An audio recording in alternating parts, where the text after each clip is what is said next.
कृष्ण बोले, पार्थ, यह धर्म का कठिन क्षण है, चलाओ बाण। अर्जुन रोते हुए बाण चलाते गए। एक बाण, दूसरा बाण, तीसरा बाण।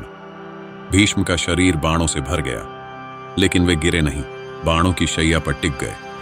धरती ने उन्हें छुआ भी नहीं। आकाश मौन हो गया, सेनाएं रुक गईं। भीष्म पितामह बाणों की शैया पर लेटे थे। उनका शरीर छलनी था, लेकिन चेहरा शांत था, क्योंकि अब उनका युद्ध बाहर नहीं, भीतर समाप्त हो रहा था। पांडव उनके पास आए, कौरव भी आए। भीष्म ने पानी मांगा, अर्जुन ने धरती में बाण मारा। गंगा की धारा फूट पड़ी। मां गंगा ने अपने पुत्र को अंतिम जल दिया। यह दृश्य देखकर युद्ध भूमि रो पड़ी। जिस पुत्र को गंगा ने बचाया था, अंत में उसी गंगा ने उसे बाणों की शैया पर जल दिया। भीष्म ने मृत्यु को रोके रखा, क्योंकि वे उत्तरायण की प्रतीक्षा कर रहे थे। दिन बीतते गए, युद्ध समाप्त हुआ, कौरव नष्ट हुए, पांडव विजयी हुए। लेकिन विजय में आनंद नहीं था, क्योंकि हर ओर अपने ही लोगों के शव थे। युधिष्ठिर भीष्म के पास आए। वह रो रहे थे। पितामह, क्या मैं इस राज्य के योग्य हूं? मेरे कारण इतना रक्त बहा। भीष्म ने उन्हें देखा। पुत्र, युद्ध तुम्हारे कारण नहीं हुआ। युद्ध तब शुरू हो गया था जब अधर्म को पहली बार सहन किया गया था। फिर भीष्म ने राजधर्म बताया, नीति बताई, धर्म बताया, कर्तव्य बताया।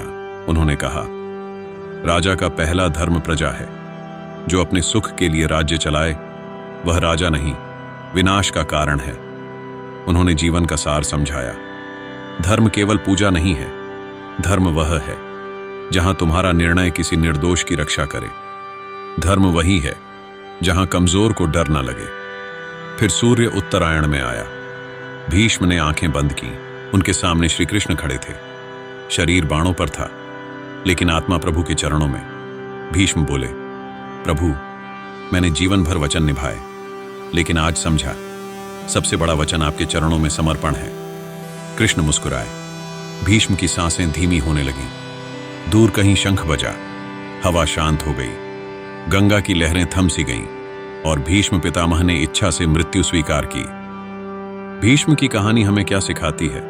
त्याग महान है, लेकिन त्याग विवेक के साथ होना चाहिए। वचन पवित्र है, लेकिन वचन धर्म से बड़ा नहीं होना चाहिए। मौन सुंदर है, लेकिन अधर्म के सामने मौन भी अपराध बन सकता है। भीष्म महान थे, लेकिन उनका जीवन हमें यह भी सिखाता है कि सिर्फ अच्छा होना काफी नहीं, सही समय पर सही के लिए खड़ा होना भी जरूरी है। धर्म को जानकर चुप रह जाना